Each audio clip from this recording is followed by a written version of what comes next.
Então a gente vai começar agora. Eu tô muito, muito feliz, muito, muito grata por estar começando essa série de podcasts onde a gente vai estudar o livro Um Curso em Milagres.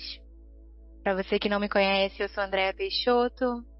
Eu trabalho há mais de 10 anos com terapias e autoconhecimento, expansão da consciência. Nesse momento, eu conduzo um grupo de mulheres chamado Essência e esse projeto ele se iniciou no último final de semana com algumas das mulheres desse grupo, Essência. A gente se encontrou presencialmente e por uma série de sincronicidades, uma sequência muito mágica de sincronicidades e sonhos e conexões, a Gabi, que está aqui comigo, a Gabi Helena, que vai se apresentar aqui para vocês daqui a pouquinho.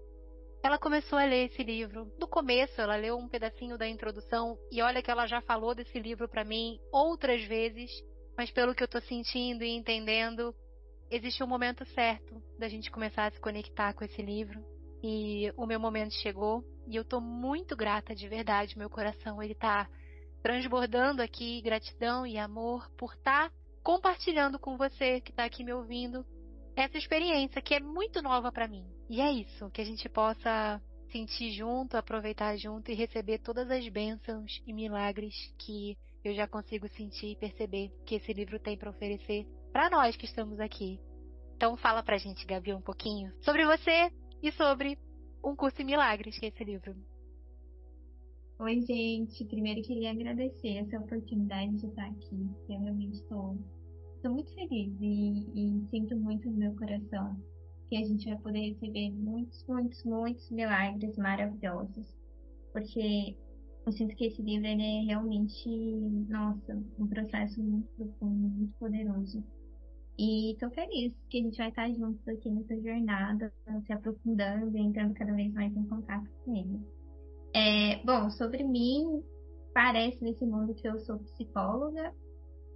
Não há tanto tempo, eu não trabalho há tantos anos assim com terapia, mas tenho esse chamado espiritual de autoconhecimento já há alguns anos. E esse livro chegou para mim muito, eu sinto que muito numa resposta, né, de uma oração do coração, né? Depois de um processo que eu tive de despertar espiritual, eu senti que esse livro me respondeu em lugares que eu nunca tinha imaginado que eu precisava ouvir, né, essa resposta. Enfim, é isso. Estou muito feliz de estar aqui. Espero que vocês possam também receber todos esses milagres que a gente vai poder acessar juntos. E, bom, acho que a gente pode começar, né, ideia? Sim! Podemos começar. Então, a Gabi vai apresentar para a gente, que eu sinto que pode ser importante nesse primeiro episódio, a gente entender. E a Gabi também vai explicar para a gente como que a gente pode interagir, né, com esse livro e quais são. Parece que existem vários livros dentro de um livro. Explica aqui para mim e para todo mundo, Gabi, se você puder. Claro, claro. Então, o livro ele é dividido em vários livros, né? A gente vai ler a introdução geral do livro, que foi feita, na verdade, pela autora, entre aspas, dele, que é a Ellen. E é entre aspas porque ela recebe o livro através de um processo ditado, né? Então, ela começa a ouvir na mente dela a primeira frase do livro, né? Da introdução que a gente vai ler, possivelmente, acho que não hoje, porque é a introdução mesmo do livro, não a introdução geral, que este é um curso em milagres. Tome nota. E aí ela começa a escrever o livro, né? E eles têm a perspectiva de que o livro ele vem aí de. Em alguns momentos a gente vai dizer Jesus, Espírito Santo, então a narrativa é de uma consciência maior, né? Que vai estar canalizando através dela. E esse primeiro capítulo foi escrito mesmo por ela, né? Que alguns anos depois pediram para ela escrever uma introdução explicando o que que era o livro. Então a gente vai entender um pouquinho como surgiu o livro, um pouco os propósitos, qual é o objetivo do livro de maneira geral, né, a estrutura dele. Isso vai estar um pouquinho na introdução. Mas já antecipando, o livro ele é dividido em três principais partes. A gente tem uma parte maior, que é o livro texto, que tem toda a teoria de um curso em milagres, que vai abordar muitas coisas da metafísica. Esse é um livro metafísico, né, não dualista, do caminho de volta, digamos assim, para Deus, né, para desfazer. Então ele vai trazer muitos conceitos que a gente tem e que a gente já conhece mais desses pensamentos não dualistas, principalmente no Oriente, né? Então a gente tem várias religiões, a gente tem também teorias filosóficas, o próprio Kybalion. Então ele vai trazer isso nem dentro desse livro, só que com a linguagem cristã, né? Então é bem interessante e é até um próprio processo do livro a gente fazer aí a familiarização com a linguagem cristã de uma maneira diferente, né? Do que a gente está acostumado. Então a base dele é o livro texto, né? Onde ele vai explicar bastante coisa. E depois a gente tem o segundo livro, que é o livro de exercícios, que são 365 exercícios, que são muito poderosos. E, em tese, é para a gente fazer um exercício a cada dia, né? Embora a orientação dele seja que a gente faça os 365 exercícios e que a gente não faça mais de um exercício por dia. Mas às vezes a gente depende do. Esse é um livro muito do sentir, né? De como você sente. Então, você não precisa começar da primeira lição, você pode começar de um número que vem para você intuitivamente. Às vezes a gente vai passar mais de um dia numa lição. Então é um processo muito intuitivo e é realmente o que o livro pede, que a gente sempre consulte o nosso professor interno, né? A nossa aliança interna para ler ele. Então não tem uma regra, mas tem aquilo que o seu coração tá pedindo naquele momento para ser feito. Então a gente tem um livro de exercícios que é para ser um exercício por dia, onde a gente tem uma frase específica, e daí um texto explicando essa frase e um exercício de meditação, de visualização. Ele é bem específico nas instruções. E o livro vai trazer que é no livro de exercícios que a gente realmente vai conseguir atingir a meta do curso, né? Que é esse desfazer dessas ideias do ego, enfim. Esse contato com a paz, manter a paz na mente é um objetivo que o curso traz pra gente. E eles são muito poderosos, assim, olha, gente, muito poderoso. Só isso que eu tenho a dizer. E daí a última parte do livro é os apêndices, que tem outros níveis menores, como o Manual dos Professores de Deus, onde ele vai falar o que é ser um professor de Deus, né? E daí ele traz, né, que o professor de Deus é aquele que aceita o sim, né, o chamado espiritual e que transmite os seus conhecimentos, mas não precisa ser que nem a gente está fazendo aqui, né, no podcast, mas através do exemplo, ou, enfim, né, através da própria vivência, você já se torna um professor de Deus. Mas ele tem todo um livrinho lá explicando e é muito lindo. A gente tem o manual do terapeuta, que também é bem legal para os terapeutas de plantão, onde ele vai trazer a psicoterapia de uma maneira diferente, através do curso de milagres, através do olhar da metafísica, não dualista. Então ele é bem, muito interessante, muito mesmo. E a gente tem a canção da oração, que é um outro suplemento que vai falar um pouquinho sobre a oração, né? O que é oração para um curso de milagres. Enfim, gente, é mais ou menos isso, a estrutura geral dele. É muito lindo e especial ouvir você falando desse livro. Eu sei que eu já te falei isso, mas eu queria repetir porque existe não só uma paixão, mas eu consigo sentir você exercendo esse lugar de professora de Deus, sabe? Ao longo dessa sequência de podcasts, teremos mais mulheres do grupo Essência, desse meu grupo de mulheres aqui também com a gente, partilhando, trazendo não só a sensação ao ouvir, né, ao entrar em contato com a leitura, mas também a própria vivência interna dentro daquilo que recebeu. Enfim, vai ser uma sequência de podcasts bem rica, eu sinto no meu coração. Há muito pouco tempo atrás, eu estava fazendo uma afirmação e eu estava falando para mim mesma que eu acredito em milagres, mas aí eu reformulei a minha frase, porque na verdade não é sobre acreditar, é sobre viver. Eu vivo milagres todos os dias, eu vejo os milagres todos os dias, em coisas que talvez muitas outras pessoas ainda não conseguem enxergar, mas talvez você que está aqui consegue. Assim como eu, você que está aqui tem olhos de ver. É isso. Então, você quer trazer mais alguma coisa, Gabi, antes da gente começar? Então, acho que a gente pode iniciar. Ok. Na verdade, eu falei que era a introdução geral, mas a introdução geral, gente, ela é mais uma explicação de termos, de tradução. Então, eu vou começar pelo prefácio, tá? E para quem tem o livro físico, tá na página 15, tá? Então, vamos lá. Prefácio. Este prefácio foi escrito em 1977 em resposta aos muitos pedidos para que se fizesse uma breve introdução a um curso em milagres. As duas primeiras partes, Como Veio a Existir e O que É, são de autoria de Ellen Schumann. A parte final, O que Diz, foi escrita pelo processo de ditado interno descrito no prefácio. Como veio a existir? Um curso em milagres começou com a decisão repentina de duas pessoas de se unirem com uma meta comum. Seus nomes eram Ellen Schumann e William T. Ford, professores de psicologia médica na Faculdade de Medicina e Cirurgia da Universidade de Columbia, na cidade de Nova York. Quem eram eles não importa, exceto que a história mostra que com Deus todas as coisas são possíveis. Eles eram tudo, menos pessoas interessadas no espiritual. O relacionamento era difícil e frequentemente tenso, e eles estavam preocupados com o nível de aceitação pessoal e profissional em suas vidas e com o status. Em suma, tinham investido de forma considerável nos valores do mundo. As suas vidas dificilmente estavam de acordo com qualquer coisa que o curso advoga.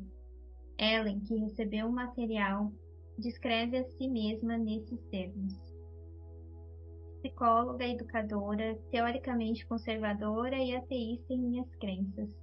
Eu estava trabalhando num ambiente altamente acadêmico e de muito prestígio. De repente, algo aconteceu que desencadeou uma série de eventos que eu nunca poderia ter previsto. O chefe do meu departamento inesperadamente anunciou que ele estava cansado dos sentimentos raivosos e agressivos e que nossas atitudes refletiam, e concluiu dizendo que tem que haver outro jeito. Como se eu tivesse esperando esse sinal, concordei em ajudá-lo a achá-lo. Aparentemente, esse curso é o outro jeito. Eu sinto de dar uma paradinha aqui, porque é muito É muito lindo. Sim, exatamente isso, né? É porque a oração inicial desse curso é o pedido desse outro jeito de viver, né? Que é um jeito que, pro ego, a ideia de divisão, o euzinho pequenininho, ele vai dizer que é muito impossível, sabe? A gente ter uma vida de paz, de amor, constante, ou com muita frequência. E o pedido desse livro, ele é esse outro jeito de viver, né? Esse jeito onde a gente não está tão investido nesse mundo externo, desses valores externos. E é muito lindo porque o início da oração é através da união de duas pessoas. E o curso ele fala muito sobre a importância dos nossos companheiros no processo espiritual, nesse processo de despertar, né? Porque o despertar ele não é individual, ele é coletivo, né? Ele é de todos. E o curso ele vai falar muito da importância da relação, da importância da união com as pessoas, não só em relacionamentos amorosos, que às vezes a gente pensa, mas de irmãos, de família, de amigos, das relações mesmo. Essa importância disso para que a gente caminhe mais rápido, né? Então o curso ele vai usar muito os relacionamentos para a gente fazer essa caminhada de volta, esse retorno para casa. E o começo dele é nisso, né? Nesse processo de duas pessoas que não se davam bem, mas que se unem numa oração e um propósito único para chegarem, né, nesse estado espiritual, né? Uma oração mesmo do coração. Enfim. Que lindo. No caso, só para eu entender, né? A pessoa que falou que estava cansada era o companheiro dela? Não, eles não eram companheiros românticos, eles eram companheiros de De trabalho. trabalho. Ok. Exatamente. Ok, E é que por legal. isso, e é por isso que é isso, todas as relações, né? Não só essas Sim, relações românticas, eles se unem nesse processo, né? Que é muito profundo. sim. Maravilhoso, Ok, gratidão. posso continuar? Sim. Apesar de suas intenções serem sérias e eles terem tido muita dificuldade em iniciar o seu empreendimento conjunto, mas tinham dado ao Espírito Santo um pouco da sua boa vontade. E como o curso enfatiza uma e outra vez, é o suficiente para capacitá-lo a usar qualquer situação para seus propósitos, cumprindo o seu poder. Continuando o relato de Ellen, feito na primeira pessoa. 3 meses estarrecedores precederam o manuscrito em si, durante os quais Bill sugeriu que eu anotasse os sonhos altamente simbólicos e as descrições das estranhas imagens que vinham a mim. Apesar de já ter aprendido a me acostumar mais ao inesperado naquela altura, eu me surpreendi muito quando escrevi: Esse é um curso em milagres. Essa foi a minha apresentação à voz. Ela não tinha som, mas parecia estar me dando um tipo de ditado interno, e rapidamente eu anotava num caderno de taquigrafia. O ato de escrever nunca era automático. Podia ser interrompido a qualquer momento, e depois continuava daquele ponto. Isso me deixava muito desconfortável, mas nunca me ocorreu seriamente em parar. Parecia ser um projeto especial que eu tinha aceitado de alguma forma em algum lugar.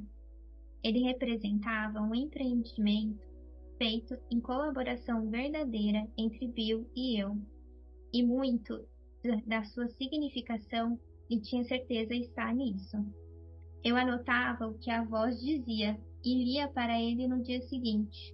Ele então datilografava o que eu lhe ditava. Eu imagino que ele tenha tido o seu projeto especial também. Sem o seu apoio e encorajamento, eu nunca teria sido capaz de realizar o meu. Todo o processo levou aproximadamente 7 anos. O texto veio primeiro, depois o livro de exercícios e finalmente o manual de professores.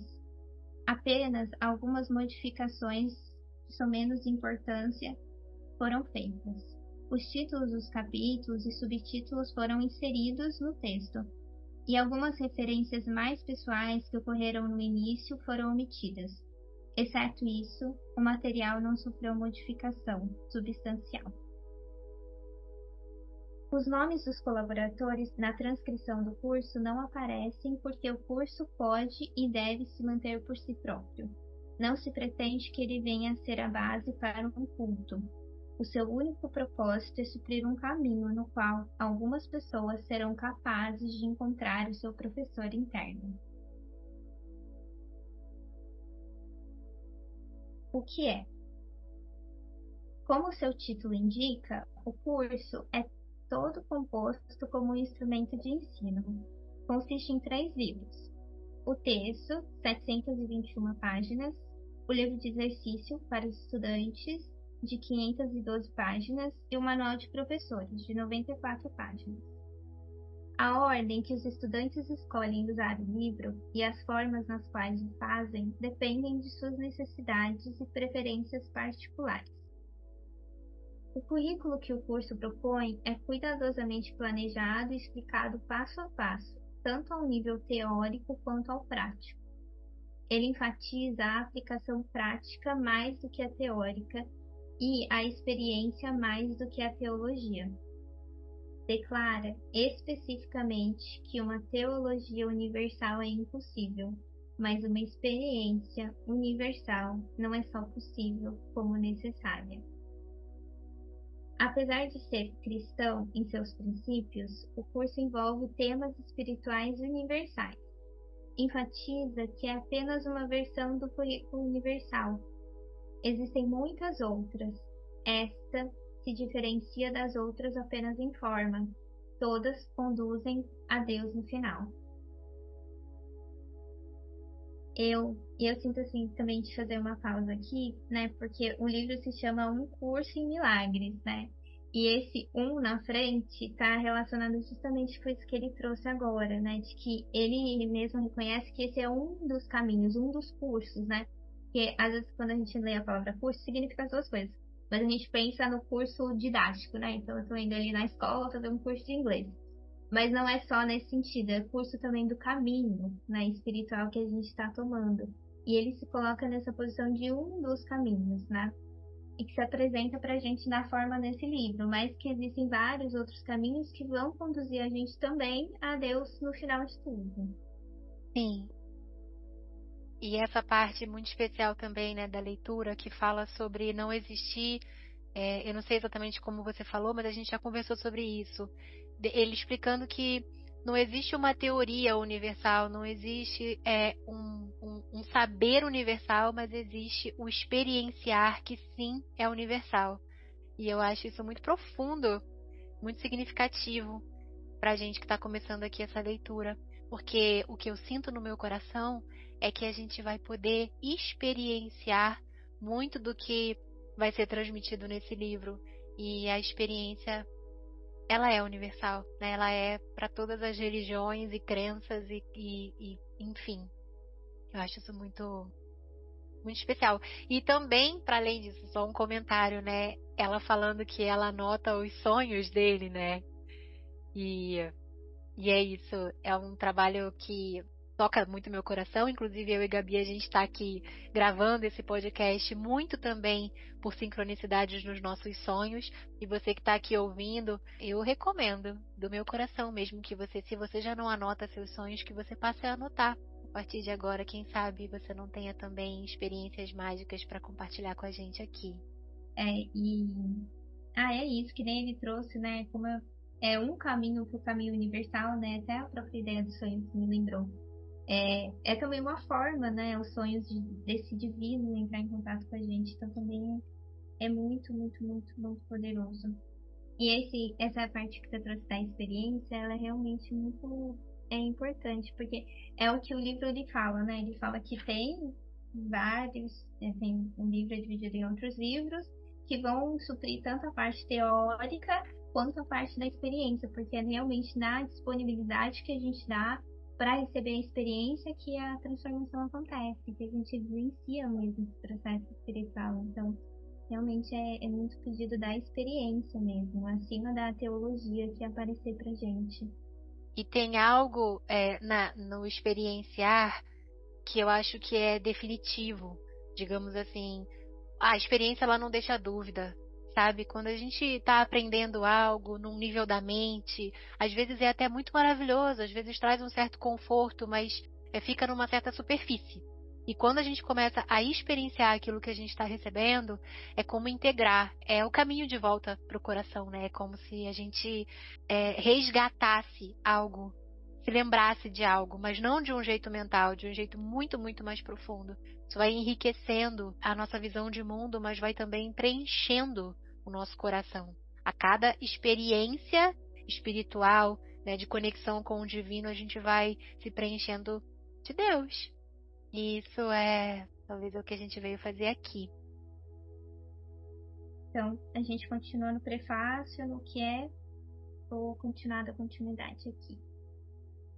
O texto é amplamente teórico e estabelece os conceitos nos quais os sistemas de pensamento do curso se baseiam. As suas ideias contêm o fundamento para as lições do livro de exercícios.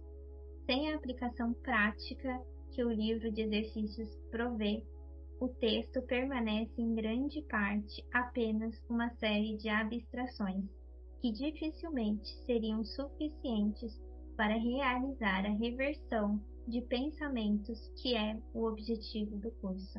Né? E é justamente isso que a gente aqui está conversando, sobre a questão da experiência, né? Então, é um livro que vai trazer muita teoria, mas é na experiência que a gente vai conseguir ter essa certeza, que é exatamente o que a Deia trouxe, né? Porque a experiência, ela transforma nesse lugar de certeza, sem a brecha da dúvida que, enfim, vem mais no racional, quando a gente fica só debatendo ali racionalmente, abstrações, tá? O livro de exercícios inclui 365 lições, uma para cada dia do ano. No entanto, não é necessário fazer as lições nesse ritmo. Cada pessoa pode querer ficar em uma lição particularmente atraente por mais de um dia. As instruções requerem apenas que não tentes fazer mais de uma lição por dia. A natureza prática do livro de exercícios é salientada pela introdução às lições, que enfatiza a experiência através de aplicações práticas mais do que um comprometimento anterior a uma meta espiritual. Acharás difícil acreditar em algumas ideias que esse livro de exercícios te apresenta, e outras podem te parecer bastante surpreendentes. Isso não importa. Meramente te é pedido que apliques as ideias assim como és dirigido a fazer. Não te é pedido para julgá-las em absoluto, só te é pedido que use-as. É o uso dessas ideias que lhes dará significado para ti e te mostrará que são verdadeiras. Esse trechinho aqui, ele faz parte da introdução do livro-texto, né? Que é uma introdução antes da gente iniciar os livros, os exercícios, né? E é onde ele vai fazer as instruções de como fazer os exercícios. E é muito, assim, é muito bonito que ele traz essa ideia de que muitas das ideias que tem no livro-texto, elas são muito diferentes das ideias do mundo aqui, realmente. E invariavelmente a gente vai chegar em algumas ideias que vão parecer muito estranhas para a mente do ego. E algumas que a gente vai realmente resistir ativamente, no sentido de ficar irritado, de não acreditar, de falar isso não faz sentido. E é muito bonito assim que ele traz, né? Não importa, né? Só pratica. E é uma promessa que ele traz no livro, que ele traz na introdução do livro de exercício. Se você praticar, você vai começar a receber os resultados, você vai começar a receber esses milagres, né? E é o que ele trouxe também há uns parágrafos atrás, que ele fala sobre a pequena disponibilidade no livro. Várias vezes ele vai falar sobre essa pequena disponibilidade que a gente precisa ter, assim, do nosso coração, da nossa mente estar aberta para receber, porque com essa pequena disponibilidade, o Espírito Santo, ou eu superior, ou Deus, né? Enfim, são só termos para referenciar a mesma coisa, vai se utilizar para a nossa cura, para que a gente possa receber todos os milagres que estão disponíveis. Então, a essa altura, a gente já começa a entrar mais em contato com a verdade desse livro, né? Você que está aqui ouvindo esse podcast, você provavelmente já ouviu falar sobre esse livro, assim como eu já ouvi muitas vezes falar sobre esse livro.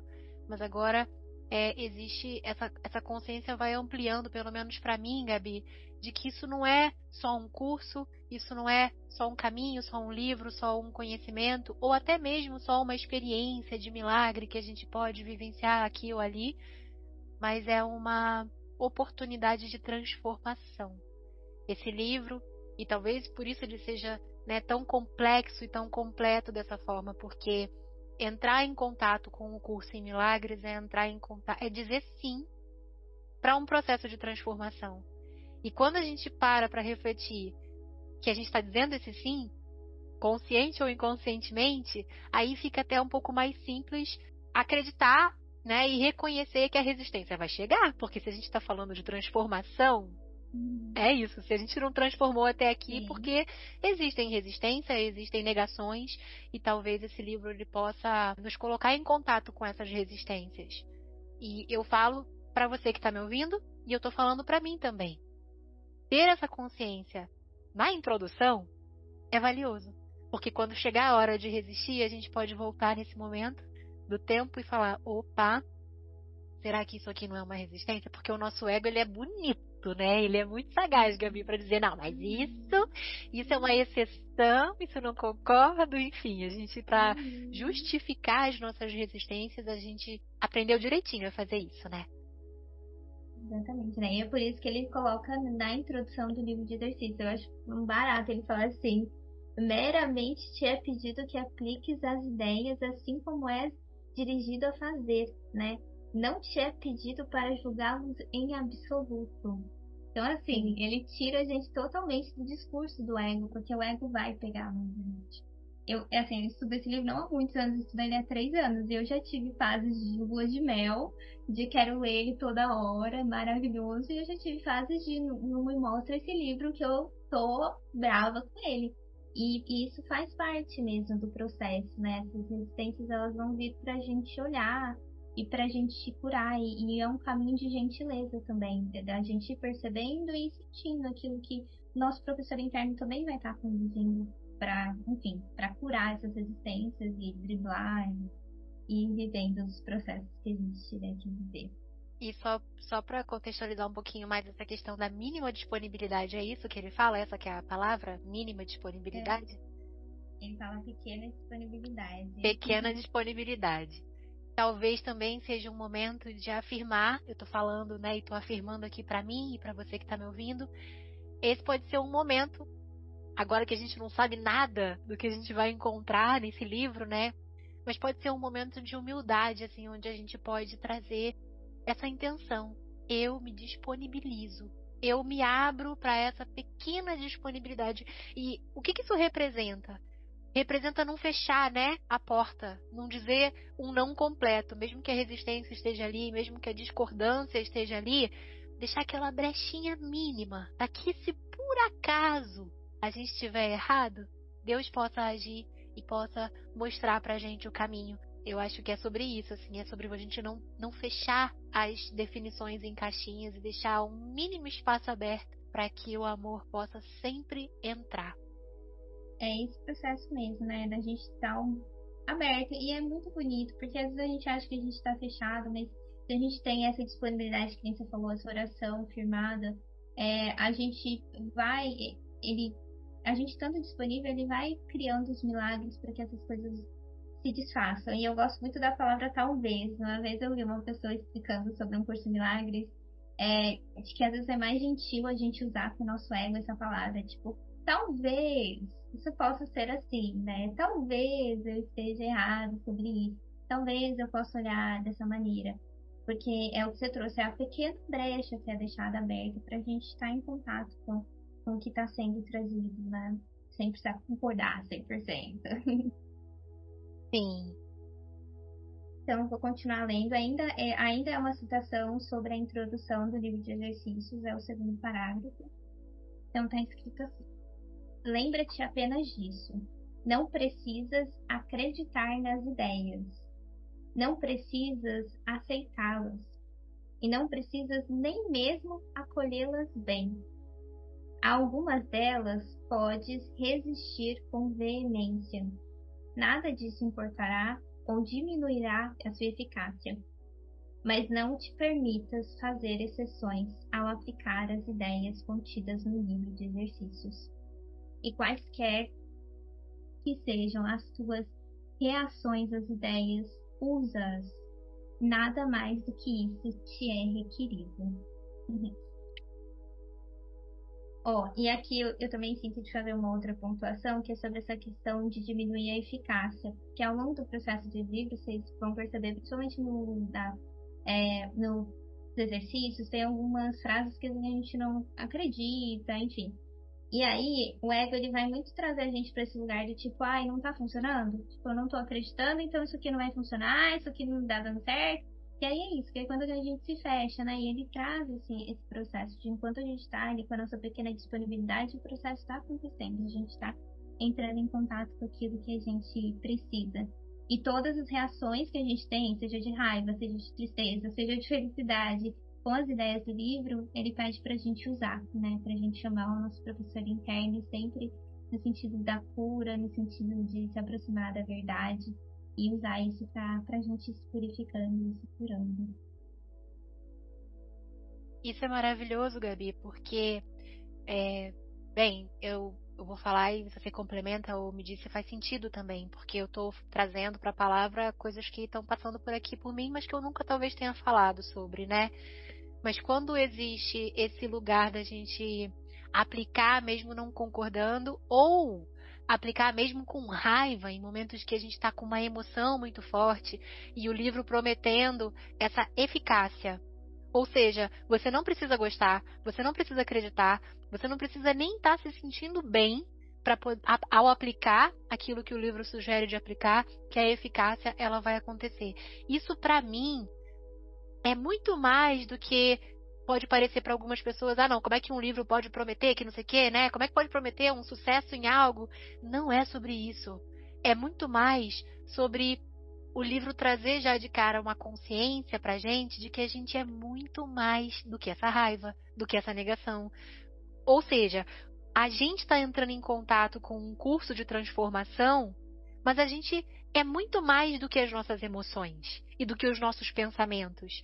Então, por mais que a gente esteja com uma raiva ali, com uma resistência, ou apegado a alguma ideia negativa que surgiu a partir do livro, a gente é muito mais que isso, a gente é muito maior do que isso. E esse maior está entrando em contato com esse curso e está se transformando. E por isso que a eficácia ela é garantida. Porque é isso, né? A alma, o espírito, o ser, ele está ali recebendo, absorvendo e integrando, enquanto a gente está ali no pequeno eu se debatendo e criticando e julgando o livro. Né? É muito profundo isso, é muito bonito. Queria Sim, complementar. ideia. Não, nossa, isso que você trouxe, eu sinto que é bem nesse sentido, porque trabalha também a ideia da confiança do processo, sabe? Porque o ego, ele leva a gente para esse lugar da dúvida, ai, não tá funcionando, não só um livro, sei lá, uma meditação que a gente faz, tipo, ai, não tô em paz, então não tá funcionando, não tá dando certo, né? E ele traz essa ideia de confiar no caminhar, confia nos seus passinhos, porque você tá caminhando, você tá andando, né? E se você tem a sua pequena disponibilidade, seja no curso de milagre, seja na meditação, seja em uma religião específica, ela está sendo usada por Deus para te trazer de volta, né? E isso que você trouxe de que as emoções, a gente não é essas questões pequenas, essas irritações, ou até a sensação de que eu não estou fazendo bem o suficiente à prática. A gente não é isso, né? O processo é muito maior e a gente está se conectando e recebendo esse processo maior. Sim, muito maravilhoso. Muito maravilhoso. Bom, aí agora ele retoma, né? Volta a Ellen falando, então a gente já terminou de ver esses trechos da introdução do livro. E fala assim: finalmente, o manual de professores, que é escrito em forma de perguntas e respostas, fornece respostas a algumas das perguntas mais prováveis que um estudante poderia fazer. Também inclui esclarecimentos a respeito de alguns termos que o curso emprega, explicando dentro de uma estrutura teórica do texto. O curso não pretende chegar à finalidade última, e as lições também não pretendem levar o estudante a completar o aprendizado. No fim, o leitor é deixado nas mãos do seu professor interno, que orientará todas as lições posteriores como ele, com E maiúsculo, achar adequado. Apesar do curso ser abrangente na sua estruturação, a verdade não pode ser limitada a nenhuma forma finita, como é claramente reconhecido na declaração no fim do livro de exercícios. Esse curso é um começo, não um fim. Não há mais lições específicas, pois não precisamos mais delas. A partir de agora, ouve apenas a voz por Deus. Ela dirigirá os teus esforços, dizendo-te exatamente o que fazer, como orientar a tua mente, e quando vir a Ele, em silêncio, pedindo-lhe a sua orientação segura e o seu verbo certo. Bom, então agora vamos continuando aqui o prefácio, vamos ler o que diz.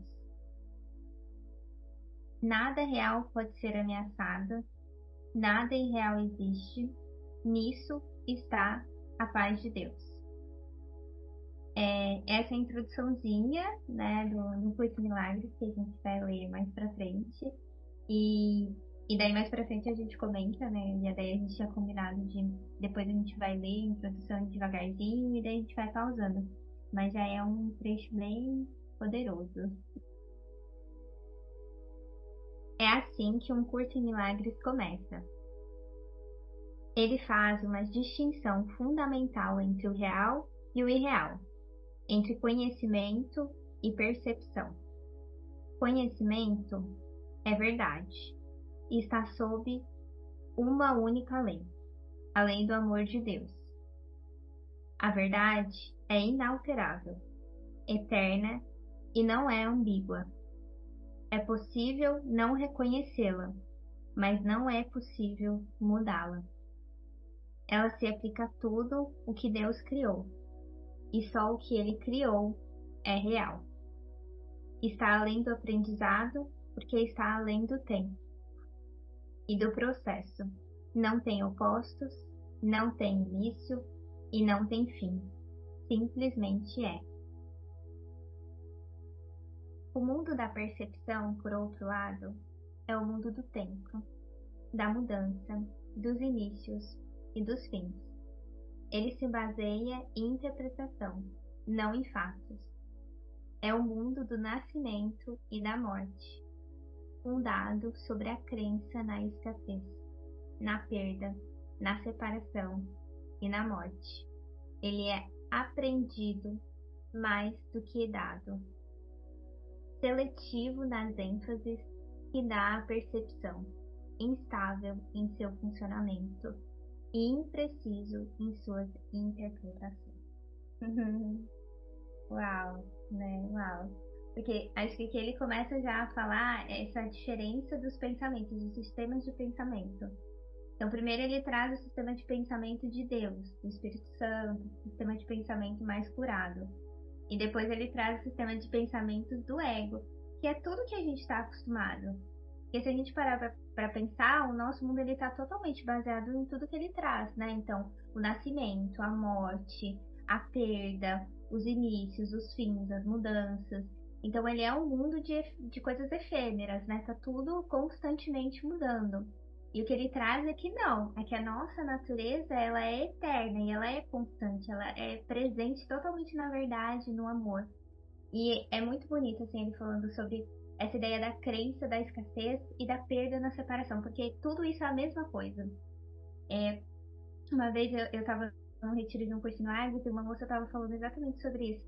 Ela falava que o ego ele tem muito medo da escassez, ele tem muito medo da perda, da separação, porque a primeira ideia de separação que a gente cria na mente, que surge esse mundo de vários egos e várias ilusões, é a própria ideia da perda, porque a gente acaba perdendo a maior coisa que existia, que era a união com Deus.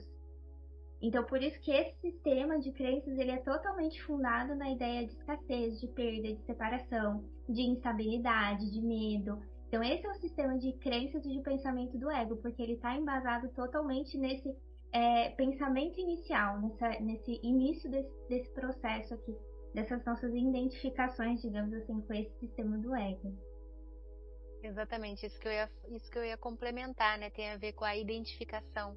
E talvez o caminho de volta para casa é um caminho de desidentificação, que é simples, mas com certeza não é fácil, porque como você falou, a gente está no mundo dual, a gente está na matéria, né? O caminho é você estar nesse mundo de nascimento e morte, que é inegável, a gente está aqui, né? A gente nasce, a gente morre, mas ir migrando a consciência dessa identificação com o nascimento, com a morte, com a perda e com a separação, migrando para essa parte que é eterna. É atemporal, é incondicional e imutável. É a verdade que não muda, como estava dizendo no início, né, desse trecho, que a verdade ela pode até não ser reconhecida. A gente pode passar muito tempo sem conseguir enxergar a verdade, mas a gente nunca vai conseguir mudar o que é verdade. E é muito interessante porque muitas vezes no caminho até espiritual a gente vai querer convencer os outros de uma verdade específica, de que existe um caminho específico. E é muito lindo como ele é categórico nesse sentido. Tipo, a verdade é inalterável. E tem até um trecho do livro que ele fala assim, a verdade não precisa de defensores. Tipo, que esse processo que a gente fica de defender, não é isso, é aquilo, é um processo do ego, porque ela é inalterável. Então ela não precisa de defensores. É só esse processo da gente entrar na experiência, se purificar e voltar a se identificar com o sistema de pensamento, porque ela é inalterável. Perfeito. É muito isso. E é um passinho de cada vez. A gente, conforme eu acredito, né, que conforme a gente vai verdadeiramente se desidentificando desse mundo da percepção, do efêmero, e a gente vai verdadeiramente se conectando com aquilo que é eterno dentro, a gente vai perdendo naturalmente essa necessidade de provar o nosso ponto, de provar a nossa verdade, de querer se defender ou proteger essa verdade que não precisa de defensores. Maravilhoso. Amém. Do conhecimento e da percepção surgem, respectivamente, dois sistemas de pensamento distintos, que são opostos em todos os aspectos. No domínio do conhecimento, nenhum pensamento existe à parte de Deus, porque Deus e sua criação compartilham uma única vontade. O mundo da percepção, no entanto, é feito pela crença em opostos, em vontades separadas, em perpétuo conflito umas com as outras e com Deus. O que a percepção vê e ouve parece ser real, porque ela só permite que entre na consciência o que está de acordo com os desejos de quem está percebendo. Isso leva a um mundo de ilusões, um mundo que precisa de defesa constante, exatamente porque ele não é real. Aí é muito profundo, né? Porque além de, eu sinto assim que esse caminho de volta para casa, esse caminho de volta para o que é verdade, para o verdadeiro conhecimento, ele tem algo de doloroso, porque conforme a gente vai criando, é como você, se eu entendi bem, é isso, né? A gente tem a nossa percepção, e aí a gente vai buscando tudo que encaixa dentro dessa percepção.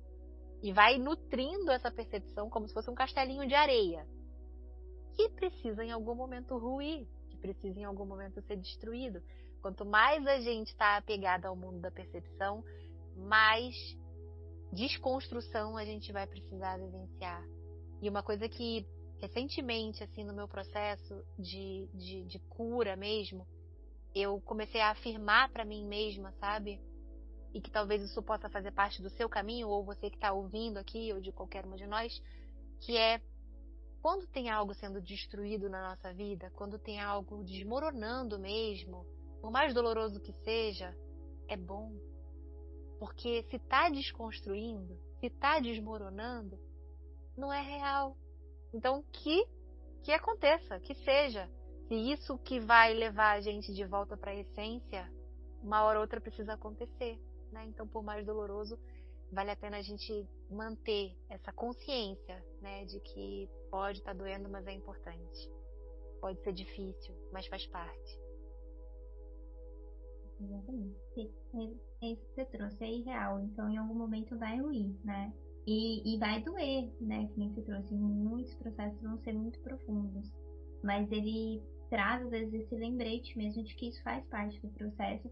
E encarar como esses passinhos transforma o processo em algo um pouquinho mais suave, né? Digamos assim.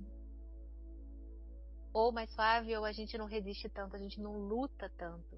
A dor vai estar lá, mas o sofrimento, que é se debater como se aquilo não devia estar acontecendo, aí a gente começa a meio que se abrir pro sim, para aquela desconstrução, por mais doloroso que seja, né? A gente não se debate mais tanto ou não questiona mais tanto por compreender, por ter a compreensão. Quando fostes aprisionado no mundo da percepção, fostes aprisionado em um sonho. Não podes escapar sem ajuda, porque tudo o que os teus sentidos te mostram apenas testemunham a realidade do sonho. Né? Que é exatamente isso que a gente acabou de falar, que no mundo da percepção é isso, existe a morte, existe a perda, existem os ciclos que terminam. Então a gente está totalmente através das percepções e até nesse nível mesmo da visão, do olfato, dos ouvidos, sabe? Toda a nossa percepção de existência nessa realidade, ela vai confirmar que a ilusão é verdadeira. E por isso que é muito difícil a gente sair desse sistema de pensamentos. Porque a gente está totalmente cheio de testemunhas constantes de que ele é a realidade, ele é a nossa realidade. Deus forneceu a resposta, o único caminho para a saída, o verdadeiro ajudante. A função da sua voz, seu Espírito Santo, é ser mediador entre os dois mundos. Ele pode fazer isso porque, se de um lado conhece a verdade, de outro também conhece as nossas ilusões, mas sem acreditar nelas. A meta do Espírito Santo é ajudar-nos a escapar do mundo de sonhos, ensinando-nos a reverter nossos pensamentos e desaprender nossos erros. O perdão é o grande instrumento de aprendizado do Espírito Santo para realizar essa inversão de pensamentos. No entanto, o curso tem a sua própria definição do que é perdão, assim como ele define o mundo à sua própria maneira. O mundo que nós vemos apenas reflete o nosso próprio referencial interno, as ideias dominantes, desejos e emoções em nossas mentes. A projeção faz a percepção. Que é exatamente o que a gente está falando, né? E é muito interessante, porque a ilusão vai sempre confirmar pra gente que não, é isso aqui que tá aqui fora. E o que ele traz é exatamente o contrário. É a sua percepção que cria a projeção. É a forma como você quer enxergar que você cria essa projeção na sua frente para confirmar. Que é exatamente o sistema oposto do que a gente está acostumado a acreditar. Nós olhamos antes para dentro. Decidimos o tipo de mundo que queremos ver. E então projetamos esse mundo lá fora, fazendo dele a verdade, tal como vemos. Nós fazemos com que ele seja verdadeiro através de nossas interpretações do que estamos vendo.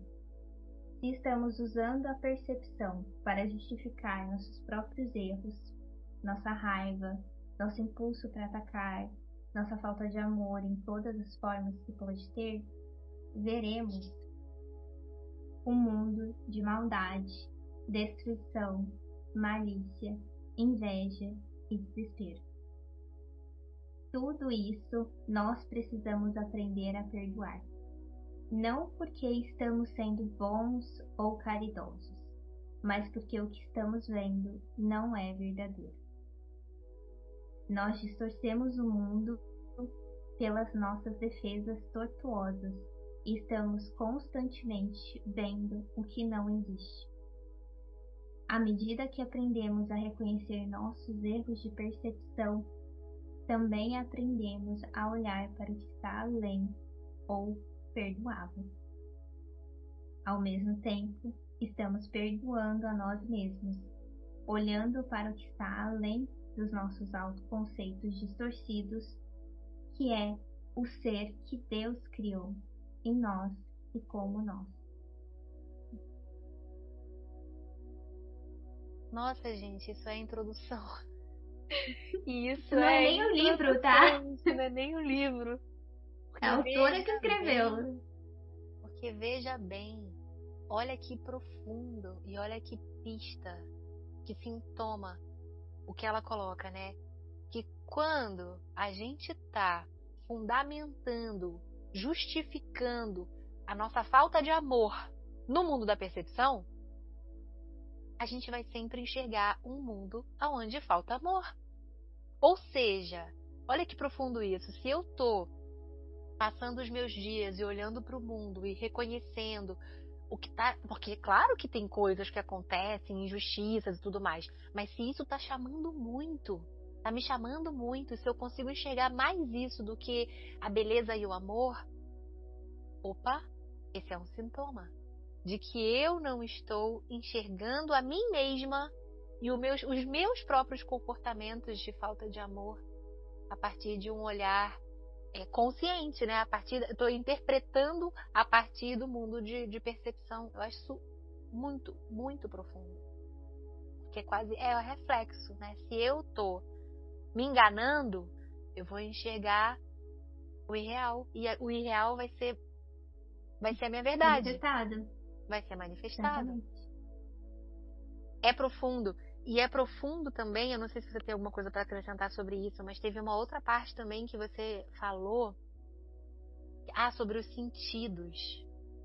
Isso para mim é muito profundo, porque quantas e quantas vezes, às vezes, a gente até consegue considerar que aquilo que a gente está pensando pode ser uma ilusão. né? Aquilo que a gente está pensando é um pensamento negativo, é uma crença limitante e tal. Mas quando a gente está sentindo com os nossos sentidos físicos, a gente tende a se identificar com aquilo como se fosse uma verdade absoluta, como se fosse mais verdadeiro do que aquilo que a gente está pensando.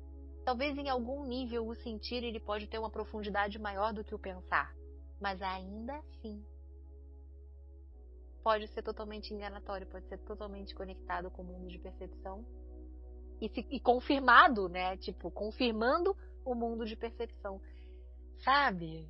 Eu acho isso muito profundo, porque pelo menos pra mim, num primeiro momento, eu não sei nem se é pra mim, mas chega pra mim assim esse pensamento. Tá, então o que a gente vai fazer da nossa vida? Se tudo que a gente pensa, se tudo que a gente sente não é verdade e é confirmado pelo mundo externo, como que a gente sai desse lugar, sabe? Como que a gente migra, faz essa migração? E aí, então, ao mesmo tempo já chegou algo também que era como se fosse assim, o desenvolvimento dentro daquilo que é eterno, como por exemplo as virtudes, a paciência, o perdão, a compaixão, tudo isso vai nos aproximando. Eu não sei se isso faz sentido, né? Mas quando a gente começa a ter como meta também desenvolver aquilo que é eterno dentro da gente, a gente vai se aproximando dessa verdade imutável. Isso faz sentido para você? Sim, estava falando, eu tô até anotando aqui as coisas pra ir fazendo, construindo raciocínio. Porque é um pouco o que ele traz também ali no capítulo, né? Ele diz que a resposta para esse mundo maluco, que parece que a gente não vai conseguir nunca sair, porque a gente começa a levar para esse lugar, não mesmo? Então, qual é a saída? É o Espírito Santo, que é esse professor interno que vai intermear todo esse processo. E é muito lindo, porque ele diz que o Espírito Santo usa tudo. Então, no processo de eu estar alinhada com a minha cura, com a minha verdade, os sentidos vão ser usados também, sabe? O sentir vai ser usado, mas ele tem que ser usado nesse propósito. Ele não pode ser usado para a gente confirmar a ilusão, né? E nesse propósito a gente vai entrar no processo de desfazer, de cura, de saída real, né? Porque o ego ele quer muito confirmar a ilusão até com a própria ilusão. Ele quer muito falar que para a gente sair da ilusão a gente tem que fazer alguma coisa na ilusão. E o caminho é completamente diferente, né? Tanto que o Espírito Santo, com a nossa disponibilidade pequena, ele vai usar todas essas coisas que estão aqui, que são mais fáceis às vezes, da gente compreender, para a gente fazer esse caminho de volta. Né? Está totalmente disponível para a gente se curar, digamos assim. Então é como um refinamento, né? Um refinamento do sentir. O sentir vai continuar sendo um caminho de conexão, mas não mais com aquilo que é ilusório, e sim com aquilo que é eterno. Que lindo. Exatamente, né? Isso é mudar o propósito, né? Depois que a gente usa o sentir, o corpo. O Curso Milagres tem capítulos que falam sobre o corpo, que diz que o corpo é a maior invenção do ego, porque ele manifesta a ideia de separação. A gente sofre pelo corpo, a gente fica doente pelo corpo, a gente trabalha pelo corpo. Então, o corpo ele é um grande assunto na mente, das ideias de separação, de medo, de escassez, de morte. E daí o Espírito Santo fala, tipo, você não precisa desse corpo, porque você não é isso daí. Mas você tá acreditando que você é. Então eu vou usar o corpo, vou usar você para falar, eu vou usar isso que você tá acreditando para você caminhar em direção à cura. Então ele é muito amoroso, assim, nesse sentido. Muito profundo. Maravilhoso. E é isso, né? Tipo, é o que a gente tem. Aqui nesse planeta é o corpo que é o veículo, talvez, que a gente usa para fazer esse caminho, né? E o mais importante é o propósito, né? Para que a gente usa. Ok, então continuando. O pecado é definido como falta de amor. Já que o amor é tudo que existe, o pecado, na ótica do Espírito Santo, é o erro a ser corrigido e não o mal a ser punido. E daí a gente já começa a ver como que ao longo do curso ele vai ressignificar vários símbolos cristãos através da perspectiva de um curso de milagres, essa perspectiva mais metafísica. E ele vai refazer vários conceitos na nossa mente. Então, E é bacana nesse começo essas explicações, até pra gente entender. Quando a gente lê no curso que ele tá falando de pecado, ele tá falando disso. Ele não tá falando do pecado que a gente conhece nesse mundo, né? Então é bem interessante esse processo também de desfazer e da gente ir se conectando a esses significados do livro, porque vão ser veículos pra gente também entender o que ele tá querendo dizer em alguns momentos no texto. Nosso senso de inadequação, fraqueza e incompleteza vem do grande investimento no princípio da escassez, que governa todo o mundo das ilusões. Desse ponto de vista, nós buscamos em outros o que sentimos que está faltando em nós mesmos. Amamos um outro para conseguirmos algo para nós. Isso, de fato, é o que passa por amor no mundo dos sonhos. Não pode existir nenhum erro maior do que esse, pois o amor é incapaz de pedir o que quer que seja.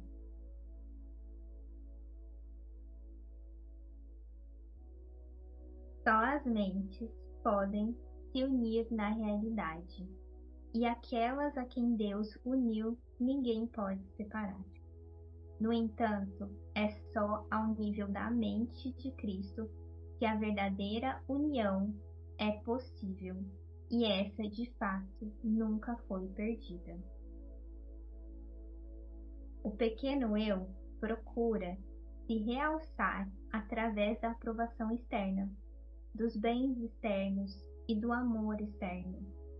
O ser que Deus criou não precisa de nada.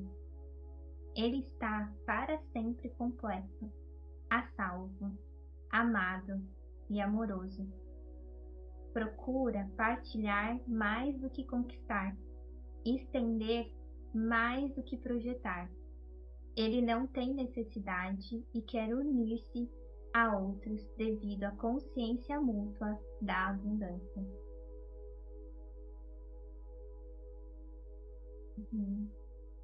É. Sim. Esse é um trecho para ler, reler, reler e só absorver, né? Porque esse amor, assim, esse amor que só dá, que só compartilha, que não pede nada, se a gente olha para dentro com honestidade, quanto que a gente consegue manifestar desse amor hoje? Uma super lição. Sim. Porque a gente é muito ligado ainda à ideia de reciprocidade nas emoções, né? E o Sen vai falar sobre isso, que reciprocidade é uma troca de egos, né? Então eu faço isso pra você e você faz isso pra mim. E eu mantenho a separação com esses relacionamentos de reciprocidade. E é um grande desfazer a gente ir desfazendo essas ideias, porque o ego vai levantar ideias tipo, isso não é pra ser recíproco, então você, sei lá, trouxa. Eu vou ficar amando e a pessoa. Enfim, então tem muita coisa pra gente olhar na mente até a gente chegar nesse amor verdadeiro, no que ele realmente está querendo trazer. E achei muito bonito assim que ele trouxe aqui sobre a ideia, né, da separação dos egos pequenos. E ele trouxe que só a mente de Cristo pode vivenciar, né, a real união, porque é só ela que alcança a unidade, a ideia de unidade, mas que de fato nunca foi perdida. Então ele faz essa correção, tipo, a gente está acreditando que a gente está separado, mas a verdade é que na mente de Cristo, quando a gente acessa, a gente está junto. Então não tem separação, não tem nem troca de amor, como assim? A gente é um só, sabe? E é nessa instância que ele vai trazendo a gente. Enfim, e daí ele fala assim, no entanto, é só no nível da mente de Cristo que a verdadeira união é possível. E essa, de fato, nunca foi perdida. Então ele faz até essa correção, né? Não leva para o mundo da forma exatamente. A gente vai acessando isso aos poucos, mas que ele traz é nessa mente que a gente experiencia esse amor, né? Esse amor de Deus. Então, continuando, os relacionamentos especiais do mundo são destrutivos, egoístas e infantilmente egocêntricos. E daí eu faço uma adenda que relacionamento especial é um termo que o Sen usa. Então, para todos esses relacionamentos que a gente tem preferência, tipo, eu gosto dessa pessoa, eu não gosto dessa. né? Ele chama esses relacionamentos de relacionamentos especiais, porque ele fala que eles são muito usados pelo ego para confirmar as nossas ideias de rejeição, de separação, de tudo isso. Então a gente fica usando esses relacionamentos para confirmar essas ideias e não ir para a ideia da unidade, que é essa unidade de Cristo, né? No entanto, se dados ao Espírito Santo, esses relacionamentos podem vir a ser as coisas mais santas na Terra. Os milagres que indicam o caminho para o retorno ao céu. O mundo usa os seus relacionamentos especiais como uma arma final de exclusão e uma demonstração do estado da separação. O Espírito Santo os transforma em lições perfeitas de perdão e lições que nos levam a despertar do sono. Cada um é uma oportunidade de deixar que as percepções sejam curadas e os erros corrigidos. Cada um é mais uma chance para perdoar a si mesmo, perdoando ao outro. E cada um vem a ser mais um convite ao Espírito Santo e à lembrança de Deus.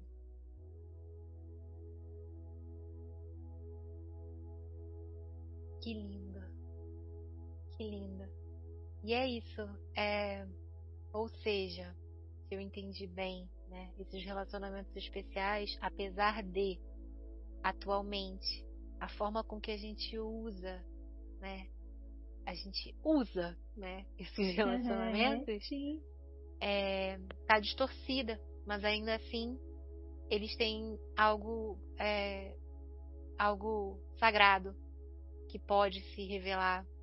A partir desses relacionamentos especiais, a gente pode tocar o sagrado. A sensação que me deu foi meio que inspiração, sabe? Esperança. É isso. Uma sensação de que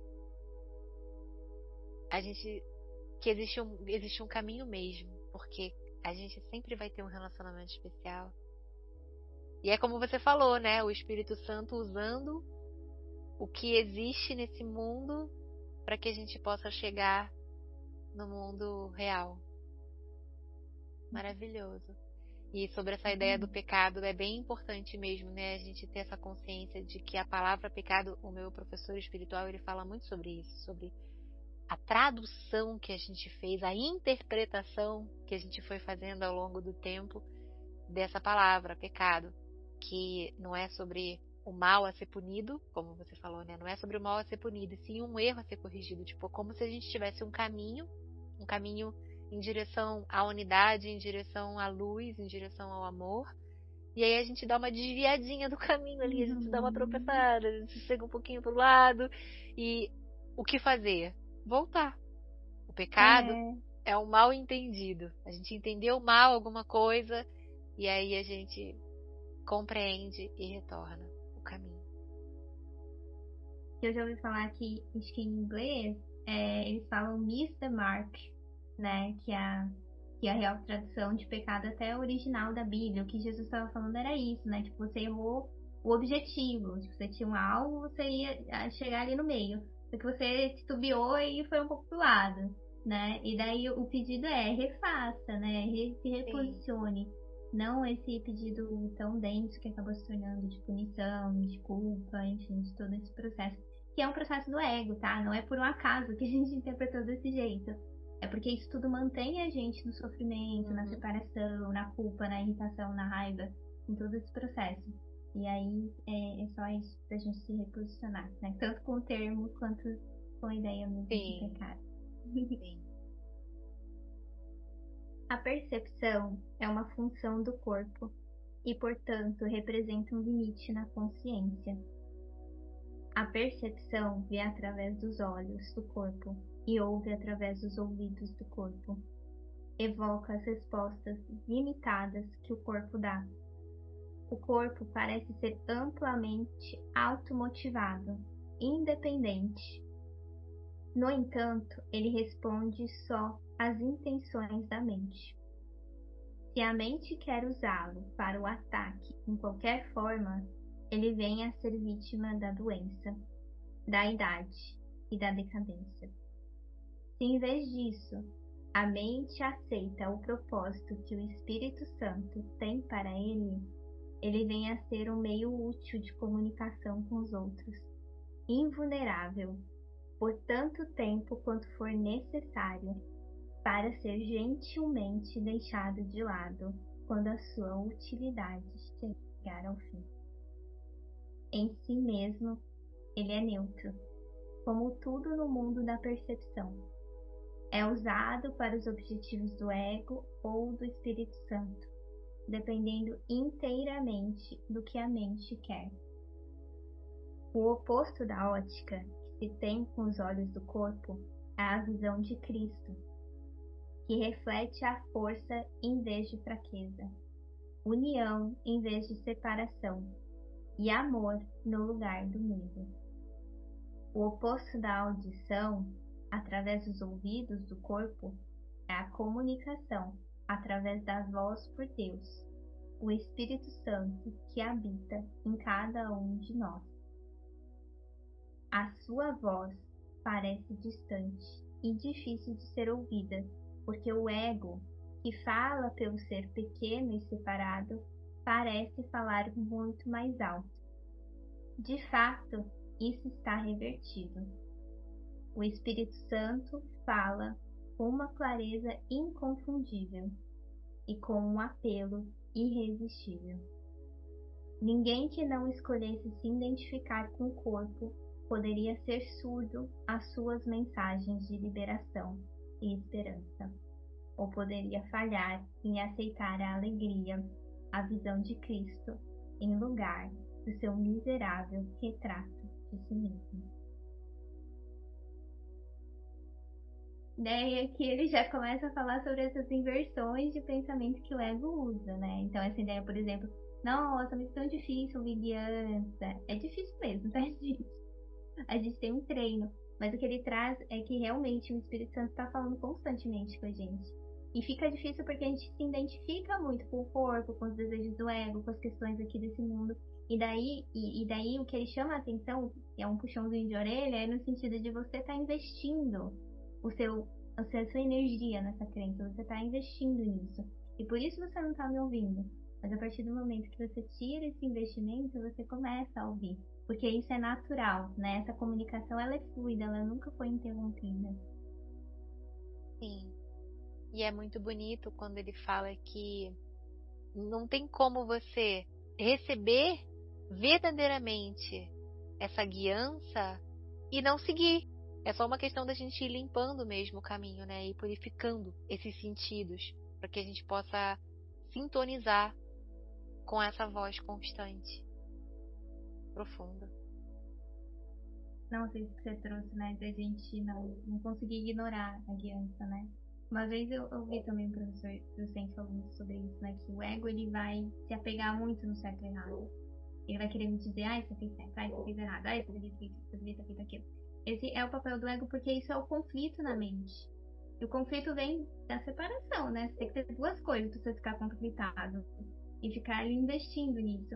Mas tem um lugar da guiança até, que às vezes eu sinto que é até mais profundo, que é, às vezes até a gente pode não ouvir realmente, ou não sentir, mas quando a gente percebe, a gente está num fluxo, a gente está ali naquele momento, no lugar certo, na hora certa, porque é às vezes uma coisa tão profunda que a gente não vai ignorar. Tem um determinado nível que é até impossível, né? Tem algumas lições do Zen que são maravilhosas, que falam que não existe erro. E aí é nessa hora que o ego grita, que a gente tá falando de resistência. São ideias como essa, que eu falo, como assim? Errei hoje, eu fiz tal coisa, estava errado. Como não existe erro? Ele vai levar a gente muito para essa última instância, né? Onde, cara, não importa o que você tá fazendo, você tá indo porque você tá conectado com Deus, sabe? Enfim. Eu fico imaginando, né?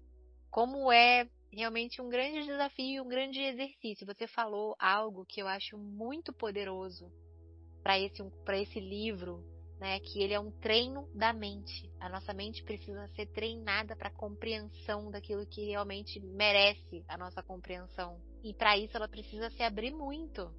Porque como você falou, não existe erro em última instância.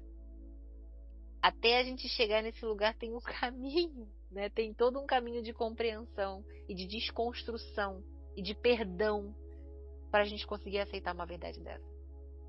E quando a gente fala, você falou algo que é muito profundo, que é sobre, às vezes a gente nem ouve, ou a gente nem sente, mas é quando a gente vai ver, a gente está no lugar certo, na hora certa, vivendo a coisa certa.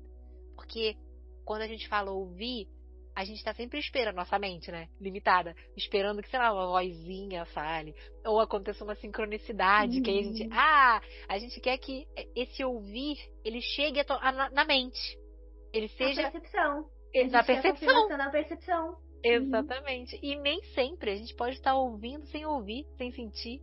E a gente ainda sem estar ouvindo, a gente ouve com o coração. A gente ouve com o ser. Aquele ser que é muito mais do que a percepção, que é muito mais do que os sentidos, que é muito mais do que os pensamentos, onde a gente conecta com a resistência que a gente falou há um tempinho atrás. Mesmo, profundo. A visão de Cristo é a dádiva do Espírito Santo, a alternativa de Deus para a ilusão da separação e para a crença na realidade do pecado, da culpa e da morte. É a única correção de todos os erros da percepção. A reconciliação dos aparentes opostos nos quais esse mundo se baseia. A sua luz benigna mostra todas as coisas de outro ponto de vista, refletindo o sistema de pensamento que surge do conhecimento e fazendo com que o retorno a Deus não só seja possível, mas inevitável. O que era considerado como injustiças feitas a alguém por outra pessoa, agora vem a ser um pedido de ajuda e um chamado para a união. Isso é muito bonito, sim. Porque ele vai falar assim, que só existe duas coisas, só existe duas coisas no mundo. Amor ou pedido de amor. Então, se você não está enxergando amor, é porque tem um pedido de amor nessa situação, né? Que é o que ele traz aqui, né? Um chamado para a união, né? E aí essa mente certa que a gente vai purificando, trabalhando tudo que vai vir, vai trazer, pra gente conseguir enxergar nesse lugar, né? De, tem alguém fazendo alguma coisa aqui que não tô gostando, que tá... Mas enxergar verdadeiramente, né? Esse lugar de é um pedido de amor. E, nossa, isso é muito profundo, é muito lindo. Sim.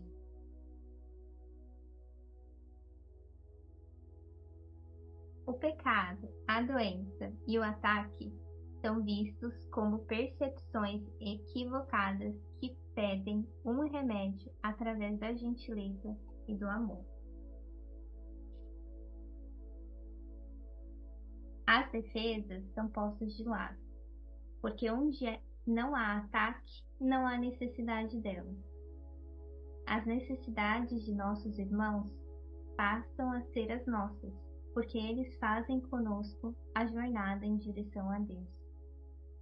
Separados de nós, eles perderiam o seu caminho. Sem eles, nós nunca poderíamos achar o nosso. O perdão é desconhecido no céu, onde a sua necessidade seria inconcebível.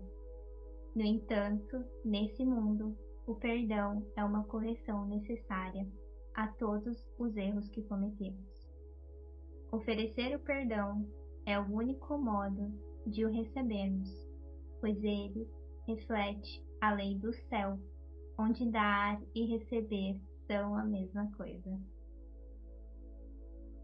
O céu é o estado natural de todos os filhos de Deus, tal como ele os criou. Essa é a sua realidade para sempre. Ela não foi mudada por ter sido esquecida. O perdão é o meio através do qual nós nos lembramos. Através do perdão, o pensamento do mundo é revertido. O mundo perdoado vem a ser a porta do céu, porque através da sua misericórdia podemos finalmente perdoar a nós mesmos. Não aprisionando ninguém à culpa, nós nos libertamos. tomando conhecimento de Cristo em todos os nossos irmãos.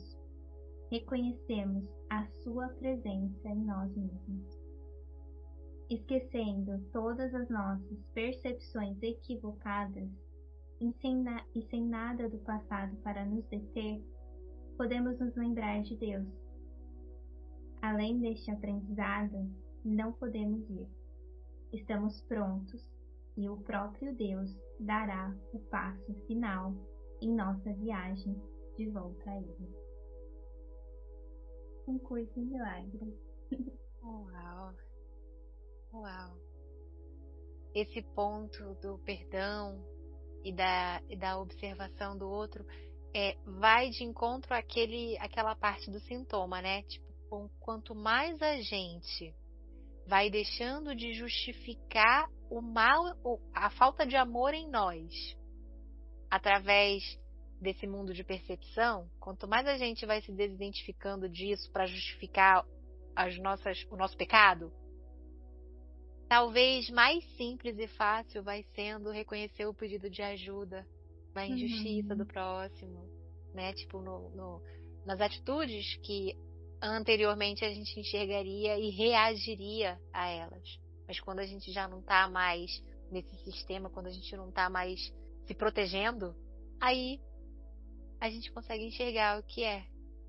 Que ou é amor, ou é um pedido de amor. Que bonito, né? Isso que você trouxe, né? Essa questão da proteção.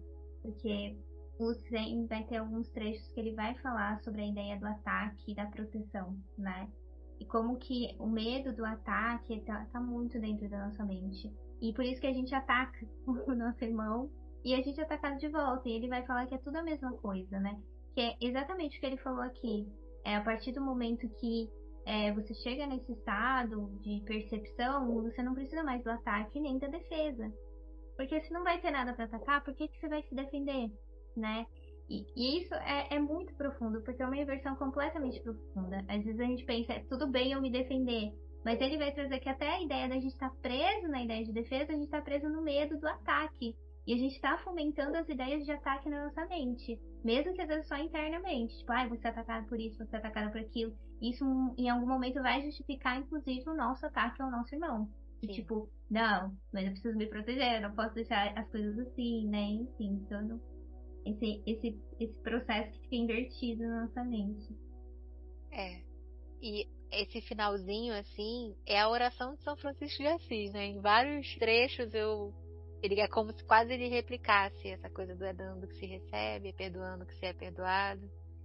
Porque é isso, se somos um, tudo que a gente concede ao outro, no final das contas, a gente está fazendo para nós mesmos, né? A gente está concedendo a nós mesmos. Exatamente. Não tem nada lá fora. Não tem nada lá fora. É profundo, não é fácil. Eu acredito que é um caminho que tem muitos desafios por conta dos aprendizados e crenças que a gente vem recebendo. Mas é tão bonito saber que isso é possível, né? É tão especial saber que a gente pode caminhar nessa terra aqui sendo sustentadas por algo que nada, nem ninguém pode corromper ou destruir. E é esse o objetivo, né? A gente remover essas crenças da frente pra gente acessar, né? Esse estado, porque é isso que ele fala, nisso está a paz de Deus. Né? Não é no mundo da forma, porque o ego vai trazer sempre a forma. Você vai estar em paz quando você tiver esse dinheiro, se tiver isso, tiver aquilo, tiver... E o que o livro vai trazer, não, a paz de Deus está que nada irreal existe e nada real pode ser ameaçado, né? Sim. E você em algum momento falou sobre a substituição, né? E aí a gente vai desenvolvendo essas artimanhas. Não, beleza, eu já não preciso mais disso, mas aí a nossa mente, ela tende a buscar uma outra ideia de segurança fora, e aí a gente conecta com essa outra ideia. Não, eu já não sou mais apegada a dinheiro, mas aí a gente se apega sei lá, nas relações especiais. E até que. E aí. Sim, e é um super caminho. Sim, é muito profundo. Nesse tema, a gente tem umas sessões do livro que falam sobre os ídolos, né? Porque para um curso em milagres, isso tudo são ídolos.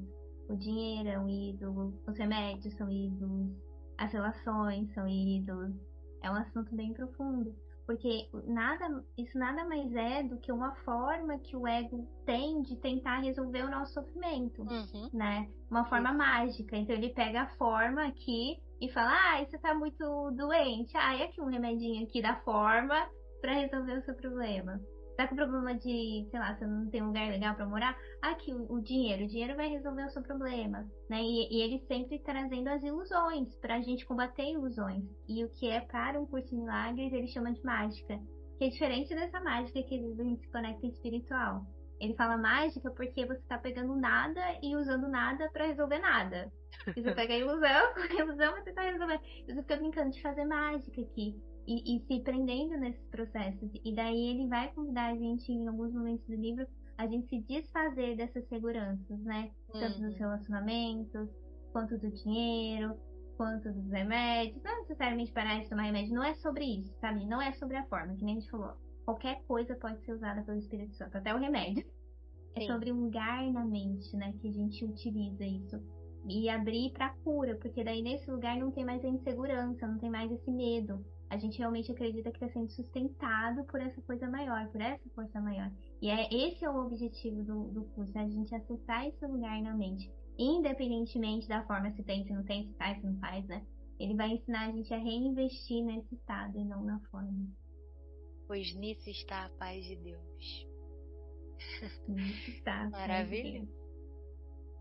Que lindo, que profundo. É um conteúdo realmente para revisitar e revisitar muitas, muitas vezes. E é isso, eu estou muito grata, Gabi. Gratidão, querida, pelo seu amor e pela sua entrega, pela sua sabedoria e por estar aqui com a gente. Gratidão a você que está ouvindo.